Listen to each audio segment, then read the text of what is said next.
Saúde, irmãos, com a paz do Senhor, sejam muito bem-vindos a mais um episódio do EBD em Síntese Podcast. Dessa vez, aula de jovens, lição número 3 para o domingo agora, dia 20 de julho de 2025, que tem por título Paulo e sua chamada. Hoje divido a bancada com o irmão Everton, o irmão Mateus. Muito bem, professor Samuel, a paz do Senhor a você, caro aluno e professor que está acompanhando o EBD em Síntese Podcast, aqui em mais uma lição, terceiro trimestre do ano 2025, com o tema Paulo e sua chamada, lição 3, que traz muitos aspectos da vida do apóstolo Paulo, antes ali da sua conversão, antes do encontro com Jesus, e de repente passa a ser um verdadeiro apóstolo do Senhor Jesus aqui na terra. Então você vai aprender, caro professor, fique atento a este podcast e vamos aqui relatar os fatos baseados na palavra de Deus sobre a carreira do apóstolo Paulo. A paz do Senhor, Diácono Samuel, a paz do Senhor, irmão Everton, a paz do Senhor, você, querido professor, e você também, aluno, que acompanha a EBD em Síntese Podcast. Para mim é um momento de grande alegria e de grande honra dividir a bancada aqui com esses ilustres professores. Certamente Deus tem muito a se revelar através das Sagradas Escrituras hoje. Amém, é verdade. É uma lição que traz um conteúdo muito interessante. A gente vai estudar a vida, um pouco da vida, na verdade, né? Do apóstolo Paulo, que é chamado de apóstolo dos gentios. A gente vai entender por que que ele recebe esse título, né? Por que que a gente ouve tantos pregadores em nossos púlpitos mencionar sobre Paulo a esse respeito, né? Nesse aspecto, esse apóstolo e dos gentios, né? Então a gente vai refletir sobre que evangelho é esse que Paulo pregava, né? Quais são suas características distintivas e qualificadoras assim desse evangelho de Paulo, né? Dos ensinos paulinos. A gente também vai compreender é, que Paulo ele foi escolhido por Deus mesmo ou apesar de quem ele era, né? Apesar dele ser hoje reconhecido como um grande apóstolo de Cristo, nem sempre foi assim. E a gente vai entender um pouco mais sobre esse pano de fundo da história do apóstolo Paulo e vai apresentar, evidentemente, as diferenças de uma vida transformada por Cristo. Então vamos iniciar da melhor forma possível lendo, e a gente recomenda que os professores também façam isso neste domingo, lendo a capítulo 1 da carta aos Gálatas, do versículo 11 ao 24, que vai servir de base, né, de fundamento para toda a aula deste domingo. E aí eu peço ao irmão Mateus, se possível, nos fazer a gentileza de ler a integralidade aí desses versículos do 11 ao 24. E aí você que está nos assistindo, enquanto você vai procurando aí na sua Bíblia, vai acompanhando também a leitura e a gente vai fazendo esse bate-papo de forma mais leve, descontraída, no tempo que nos resta. Mateus, fica à vontade. Então vamos ao texto bíblico, Gálatas, capítulo 1, versículos 11 a 24. A partir do 11 diz o seguinte: Mas faço-vos saber, irmãos, que o evangelho que por mim foi anunciado não é segundo os homens, porque não o recebi, nem aprendi de homem algum, mas pela revelação de Jesus Cristo. Porque já ouvistes qual foi antigamente a minha conduta no judaísmo, como sobremaneira perseguia a igreja de Deus e a assolava. E na minha nação excedi em judaísmo a muitos da minha idade, sendo extremamente zeloso das tradições de meus pais. Mas, quando aprouve a Deus que desde o ventre de minha mãe me separou e me chamou pela sua graça, revelar seu Filho em mim, para que o pregasse entre os gentios, não consultei nem carne, nem sangue, nem tornei a Jerusalém a ter com os que já antes de mim eram apóstolos, mas parti para a Arábia e voltei outra vez a Damasco. Depois, passados 3 anos, fui a Jerusalém para ver a Pedro e fiquei com ele 15 dias. E não vi a nenhum outro dos apóstolos, senão a Tiago, irmão do Senhor. Versículo 20. Ora, acerca do que vos escrevo, eis que diante de Deus testifico que não minto. Depois fui para as partes da Síria e da Cilícia, e não era conhecido de vista das igrejas da Judéia que estavam em Cristo, mas somente tinham ouvido dizer: aquele que já nos perseguiu anuncia agora a fé que antes destruía, e glorificavam a Deus a respeito de mim. Meus irmãos, esse é o texto bíblico, o texto base aqui da nossa lição, e o que já de pronto podemos observar é que aqui Paulo ele traz, vamos dizer, suas credenciais. Ele se apresenta como um apóstolo de Cristo e ele tenta argumentar aos Gálatas de onde vem o seu chamado? Um chamado que só vinha da parte não da carne, nem do sangue, como ele mesmo diz, mas um chamado que vinha da parte de Deus, da parte de Cristo. É interessante, meus irmãos, obviamente que o texto ele faz o recorte aqui do capítulo 1, a partir do versículo 11, mas se não fosse demais, nós poderíamos olhar a partir do versículo 1, ou seja, todo o capítulo 1, porque Paulo ele dá as suas credenciais, ele diz que não é da parte dos homens, nem de homem algum, mas por Jesus Cristo e por Deus Pai, que o ressuscitou dos mortos. E ele começa a falar, depois de dar toda a glória a Deus, sobre o seu ministério como apóstolo, um apóstolo que foi chamado. Mas o que é mais interessante no capítulo 1 da carta de Gálatas é justamente a surpresa que Paulo tem ao falar, né, com os Gálatas, ao receber notícias de que outras doutrinas, que não a doutrina do evangelho genuíno, estavam entrando dentro da igreja.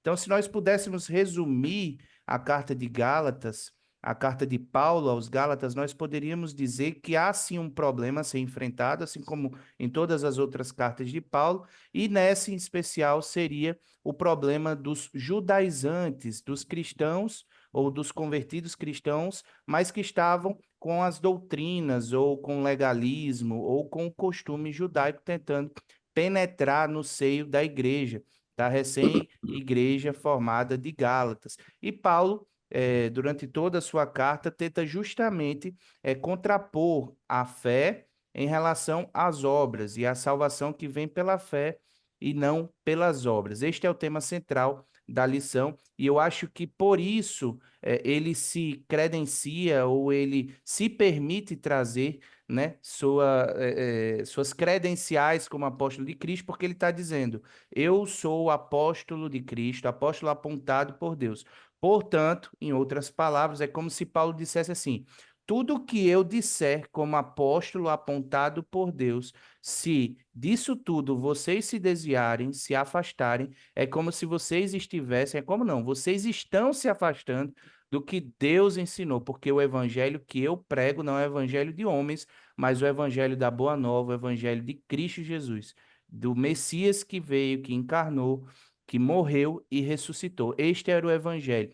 E não era uma fé morta, era uma fé viva que produz santidade, que produz regeneração completa. E isso não vem pelas obras, ao contrário, as obras acompanham essa fé, né? A fé é pela graça, a graça de Deus, e somente pela fé somos salvos. E as obras, elas acompanham a fé genuína do verdadeiro cristão. É verdade, Mateus. E é interessante a gente considerar que Paulo, a produção teológica de Paulo é muito significativa na Bíblia. A gente tem mais de 10 cartas paulinas no texto sagrado e Gálatas é justamente uma das primeiras. Ali ele está no começo da escrita de Paulo.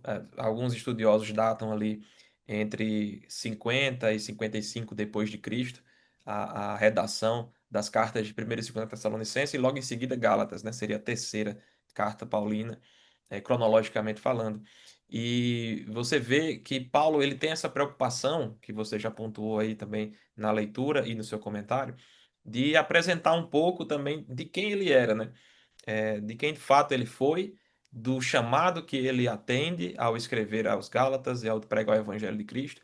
E ele procura fazer dessa forma, na minha visão, uma validação sobre si e sobre o que ele falava. Porque os judaizantes, os cristãos judaizantes daquela época, né, que estavam trazendo da sua cultura e bagagem judaica para dentro do cristianismo, né, do que estava se configurando ali, se fundamentando como cristianismo, como a igreja de Cristo, eles trazendo aqueles aspectos judaizantes tentavam é, denegrir Paulo nesse aspecto sobre seu passado, né? Pegando o aspecto do seu passado para tentar desqualificar ele e desqualificando ele, desqualificando a sua mensagem, que era contra também os judaizantes, né? Esse é o enfoque, um dos enfoques da carta aos Gálatas. E quando ele adota essa estratégia desde o capítulo 1, eu vejo que ele procura não se amostrar, não tentar puxar credenciais do grande fariseu que ele era antigamente, né, ou da sua ousadia em até matar cristãos, né, não é uma ameaça velada àqueles que estavam ali lutando contra os seus ensinos. Na verdade, aquilo ali era para dizer, olha, eu realmente sou tudo isso que vocês estão dizendo. Eu posso até não ter prestado, ter perseguido, inclusive os cristãos, mas sou transformado por Cristo, fui vocacionado por Ele, chamado diretamente pelo Cristo para pregar este evangelho, o evangelho da justificação pela fé, sem necessidade nenhuma de penduricalhos, de obras, de rituais humanos, para que a gente possa alcançar a justificação, a salvação em Cristo. E ao ele se qualificar, né, trazer um pouco de suas credenciais ali da sua história, ele também traz a respeito do que ele falava, esse evangelho que está compatível com o evangelho dos outros apóstolos em Jerusalém. É o mesmo evangelho, é a mesma mensagem, é o mesmo Cristo, só que é, exortando, edificando, consertando aquelas distorções que que estavam se inserindo ali no seio da igreja, e Paulo detecta isso rapidamente. E ele, como um grande fariseu, até poderia gostar da ideia de trazer esses aspectos judaizantes, afinal ele já havia cumprido boa parte daqueles requisitos, estava ali habituado àquilo, mas ele entende que, na verdade, a transformação do Evangelho de Cristo é em todos os sentidos, inclusive nessa revelação mais completa desse mecanismo de salvação, que não dependeria mais daqueles sinais passados, mas a gente vivia agora uma nova dispensação, a dispensação de graça por parte de Deus, e que a salvação se dá única e exclusivamente até os dias de hoje pela fé no sacrifício de Cristo Jesus, única e exclusivamente. Então, isso ele se valida a mensagem dele com os apóstolos, e a partir daí ele começa a trabalhar os temas centrais da carta aos Gálatas, que a gente também não vai poder entrar agora, senão a gente antecipa as lições da frente, mas o foco dessa lição, posso tirar de ensinamento dessa abordagem de Paulo, que, primeiro, ele não buscava se gloriar em si mesmo, né? Na verdade, ele até fala um pouco de glorificação a Deus por ele, mas não por isso, não por outra coisa, senão pelo poder transformador de Cristo e de sua mensagem. Aí nisso ele diz: ah, então as pessoas ficam felizes por isso, porque realmente eu não prestava, agora presto. E não só presto, como Cristo me usa. Então por isso as pessoas glorificam a Deus, porque Deus foi capaz de resgatar um tão miserável pecador como eu. Isso Paulo falando. E a gente pode se colocar no mesmo lugar, que não importa o que nós fizemos ou deixamos de fazer, né? Assim como Paulo também, mas sim o chamado de Deus para nossas vidas e estarmos preparados. E o crente estar preparado para a obra de Cristo, para o chamado dele, é simplesmente estar disponível. Deus busca os que estão disponíveis. Ele não vai buscar necessariamente os mais qualificados, mas ele vai buscar os disponíveis e vai qualificá-los. Paulo já tinha suas qualificações, suas credenciais, mas ele é reconhecido não por quem ele foi, mas pelo que ele se tornou realmente dentro do exercício do seu ministério, do seu apostolado. E aí, para finalizar minha contribuição nesse primeiro tópico, sobre o evangelho que Paulo pregava, no capítulo seguinte de Gálatas, capítulo 2 versículo 9, está escrito que Paulo, reconhecendo a graça que me fora concedida, isso Paulo dizendo, né? Tiago, Pedro e João, tido como coluna, estenderam a mão direita a mim e a Barnabé, em sinal de comunhão. Então a gente já nota aqui uma qualidade de igualdade entre Tiago, Pedro e João, que eram colunas, e também Paulo ali junto, e comunhão não só entre os apóstolos, mas também em sua mensagem. Então, ele continua dizendo: eles concordaram em que devíamos nos dirigir aos gentios e ele aos circuncisos, ou seja, aos judeus.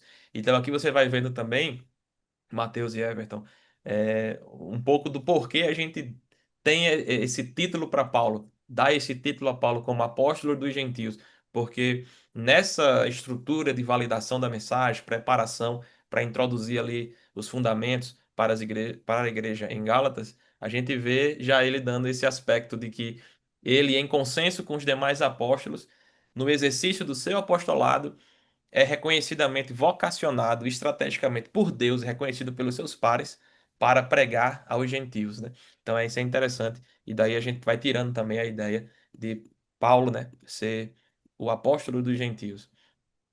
Muito bem, professor Samuel, professor Matheus Lins, foi muito bem colocado pelos senhores, a questão aí do aspecto que Paulo traz, fazendo realmente uma defesa, né? A gente costuma dizer que muitas das pessoas, elas aplaudem o nosso sucesso, mas também talvez elas não poderiam aplaudir a nossa história, né?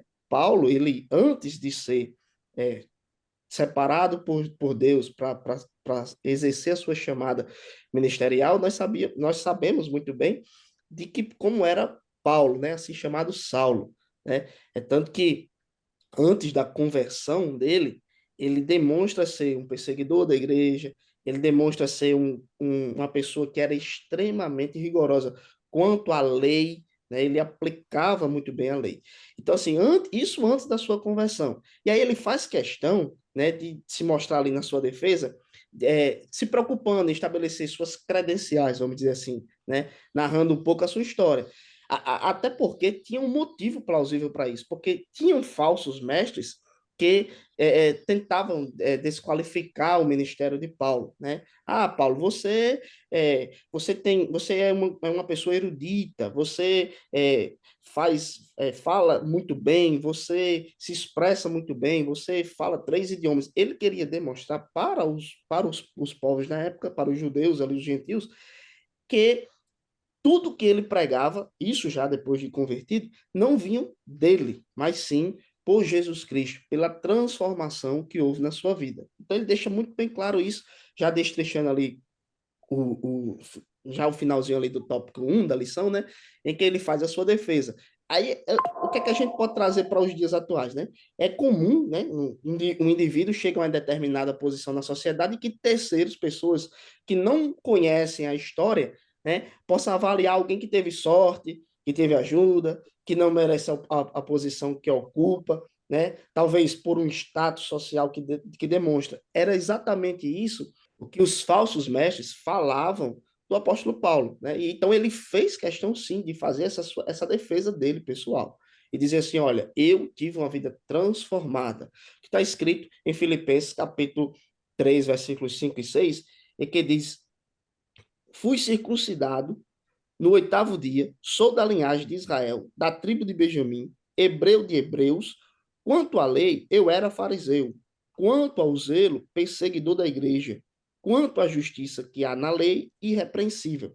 Então, percebamos, né, meus irmãos, caros professores, e isso aí é bem importante enfatizar aos nossos alunos, que Paulo, ele era um aplicador da lei, antes de se converter, né? E aí ele pregava muito bem, era um fariseu nato, né? A gente sabe muito bem o que é ser um fariseu, então ele aplicava muito bem isso, sendo que o evangelho não é da forma como Paulo fazia, né? O evangelho é amor, o Jesus traz isso, Jesus quebra todo esse afinco de Velho Testamento, as pessoas se apegaram, como bem explicou aqui o professor Samuel, as coisas, né, as coisas e se apegavam àquilo para tentar levar e se aproximar a Deus. Então Jesus chega e corta isso, trazendo amor, trazendo compaixão, né, trazendo para perto, né, falando com palavras brandas. Né? Foi assim que aconteceu com o apóstolo Paulo.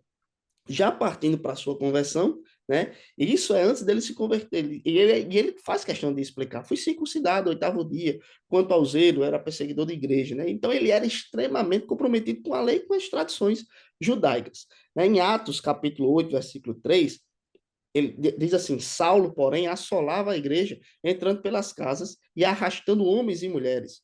Os encerrava na prisão. Isso era um Saulo antes de Jesus, aplicando-se ali diante da lei, né? Tinha autorização de cartas, e aí pegava cartas para ir às cidades circunvizinhas até ir a Damasco e realmente ali ter um encontro verdadeiro com Jesus e ter uma vida transformada. É onde a gente já entra, queridos professores, no tópico 3 da lição, né? Em que traz ali como um subtema aqui a diferença de uma vida transformada. Chega a lição até trata que Paulo era desconhecido na Judéia. Né? Tinham pessoas que conheciam a história de Paulo antes, né, por ser chamado Saulo, e depois, né, depois de uma vida transformada, depois de um encontro verdadeiro com Cristo. E aí vem a questão já da chamada sobrenatural, né? O encontro com Cristo no caminho de Damasco Atos capítulo 9, versículo 3, dos 3 ao 6, ele diz que uma luz do céu o cerca, ele cai por terra, ouve a voz de Jesus e fica cego por 3 dias.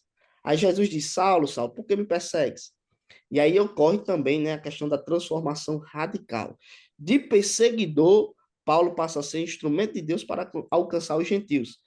E aí, talvez, as pessoas, trazendo para o mundo atual, né, as pessoas podem olhar para alguém e dizer assim, olha, fulano de tal não serve, né? Fulano de tal é muito ocupado, né? É como o professor Samuel e Mateus falaram, né, anteriormente. O reino de Deus, ele é ele é composto por pessoas que estão disponíveis. O reino de Deus, ele não tá, Jesus não está querendo você pelo que você, pela sua qualificação, pelo seu status social, pelo que você ocupa ou deixa de ocupar, não. Ele quer que você seja disponível no reino, e aí as bênçãos de Deus automaticamente vão chegar na sua vida. Né? Então, Paulo se mostrou, depois de transformado, depois de ter um encontro com Jesus, ele abdicou literalmente do seu status que exercia na época, de ser um homem bem-sucedido financeiramente. E aí, o que ele fazia, ele passou a sofrer pelo Evangelho, por estar disponível para servir a Jesus fazendo a obra. Né? E aí temos a cegueira física que ocorreu, né? Ela representa uma cegueira espiritual que é curada quando ele conhece a verdade.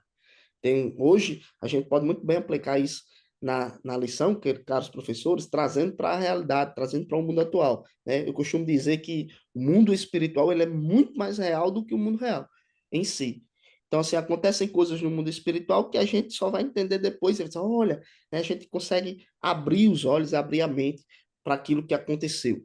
Então, assim, é bem importante estarmos ligados no mundo espiritual, ligados diretamente com o céu. E aí, essa trajetória toda de Paulo, antes da conversão, depois da conversão, traz uma mensagem enfática para a lição, para essa lição de domingo, de dizer aos caros alunos, olha, abram seus olhos cada vez mais para o mundo espiritual, se aproximem do mundo espiritual, deixando o mundo carnal de lado, deixando as coisas carnais de lado, porque nós somos movidos pelo Espírito Santo.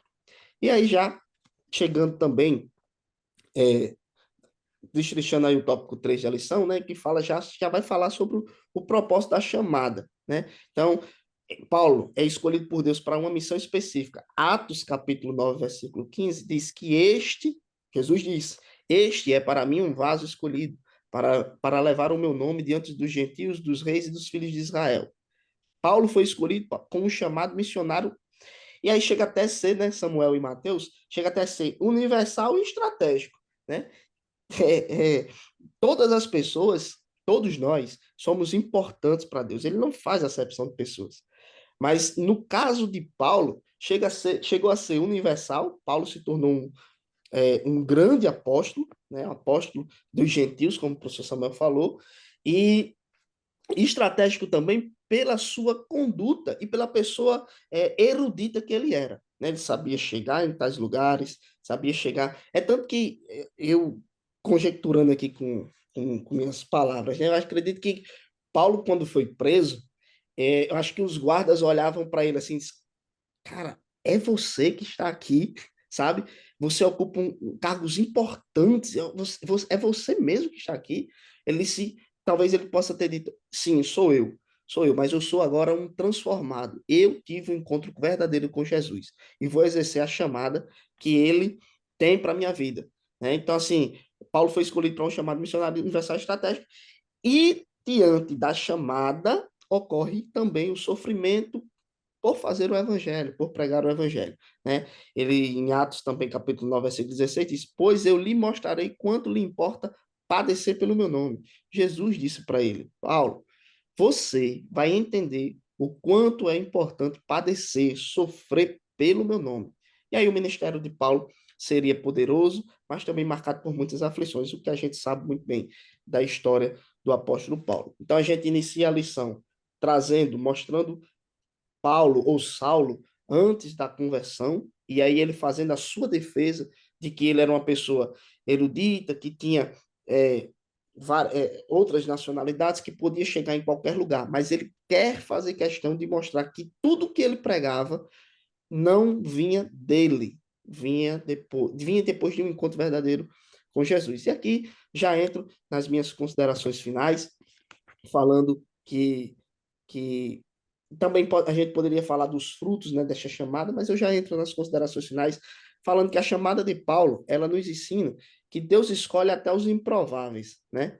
Deus trabalha sempre, sempre nos surpreendendo, né? Deus escolhe os improváveis, o encontro com Cristo transforma completamente, né? O chamado envolve propósito, envolve renúncia, e colhemos frutos. Então, nossa resposta diante do reino, de quando Deus nos chama a fazer a obra, deve ser de forma imediata e devemos ser sempre obedientes. Obedientes à nossa liderança, obedientes aos nossos pastores, né? Saber o tempo de poder chegar e exercer determinada função dentro da igreja. E eu costumo dizer que todas as funções dentro do reino de Deus e dentro da igreja são meramente importantes, do porteiro ao pastor. Você está servindo ao Rei dos Reis da forma que Deus lhe separou para servir. E saiba, queridos professores e caros alunos, né, a importância de você comparecer, por exemplo, à escola dominical todos os domingos para poder aprender da palavra de Deus. Esse chamado também é importante, é um chamado que é um chamado do ensino, né? Nós vamos ali nos enriquecendo cada vez mais da palavra de Deus. Então aqui eu já deixo minhas considerações finais, agradecendo a Deus por mais essa oportunidade e desejando uma boa aula, caro professor, caro aluno, que você se dedique mais e que tenhamos cada vez mais o apóstolo Paulo como um exemplo vivo e eficaz na nossa vida, de deixar de lado a sua própria vida para viver a vontade e o chamado de Deus. Que Deus abençoe. Amém, irmão Everton, irmão Samuel.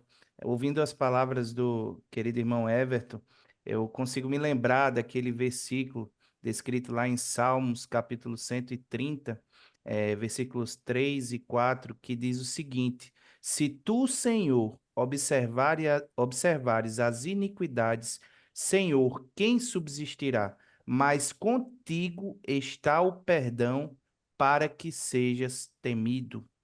Este é o centro do evangelho, este é o centro da mensagem que Paulo pregava aos Gálatas, aos Romanos e a todas as igrejas por onde ele passou.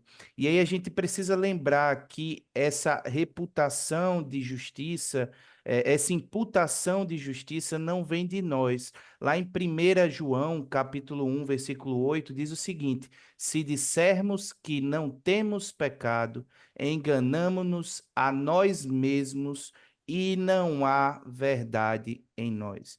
Então, meus irmãos, eu poderia dizer com uma certa segurança que o centro desta carta de Gálatas é justamente falar sobre a justiça de Deus e que essa justiça de Deus ela é imputada através da propiciação. É Deus se tornando propício ao homem, se fazendo propiciação para propiciar a si mesmo. É muito difícil, né, entender esta palavra, mas antigamente os homens, eles faziam ofertas ou oferendas aos deuses para tentar, de algum modo, agradar estes deuses, né? Os gregos, por exemplo, as embarcações, quando eles iam para alguma empreitada, alguma viagem, num navio, eles faziam oferendas ao Deus do mar. Mas neste caso, não. Este caso, o caso da propiciação de Deus é muito interessante e é muito especial justamente por isso, porque Deus se torna propício ao homem, se fazendo propiciação. Ele se oferece no lugar do homem. É por isso que essa justiça ela é imputada, ela não vem de nós. Este é o centro do evangelho. É bem importante também você, professor, lembrar para o seu aluno, né, de qual seria o caminho, a gente separa didaticamente qual que é o caminho da salvação, soteriologicamente, a gente entende que precisa da fé, a fé é o aspecto primordial, né? A fé segue-se o arrependimento, que daí vem a conversão, e aí nós passamos a ser adotados e justificados em Deus, em Cristo.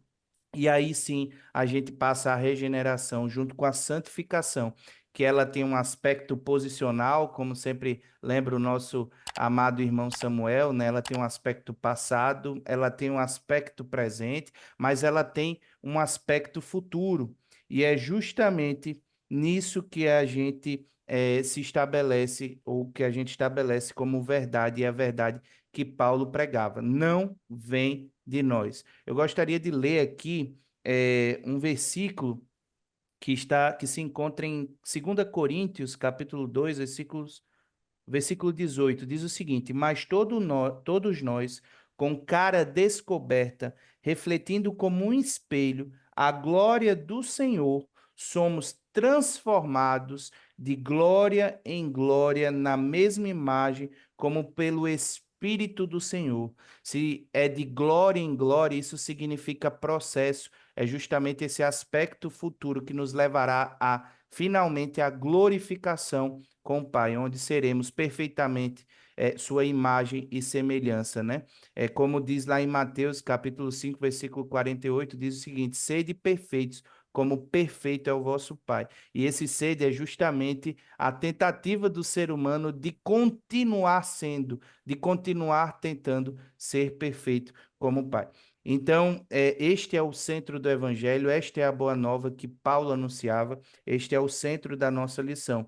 É falar sobre a justiça de Deus, uma justiça ou a justificação que é pela fé, uma justiça imputada. É o sangue de Jesus que nos atesta como justos, mas justos em Deus, justos no próprio Senhor Jesus Cristo. Querido professor, eu termino aqui este comentário da lição desse nosso podcast e eu desejo a você uma boa aula. É um tema extremamente vasto e que certamente há uma dificuldade para o professor de cada aula, de cada semana, porque é um tema interligado, né? Não tem como você falar de Paulo e não falar sobre o que Paulo pregava e sobre a justificação, e sobre a santificação, sobre a soteriologia como um todo, né? Mas é um tema extremamente rico e que você, professor, pode trazer realmente essa comparação com o que é verdade e o que é falso, né? Que Paulo acusou como falso. Qualquer outro evangelho que não seja vindo da parte de Deus, seja anátema, seja maldição, seja falso. Querido professor, tenha uma boa aula, uma boa lição.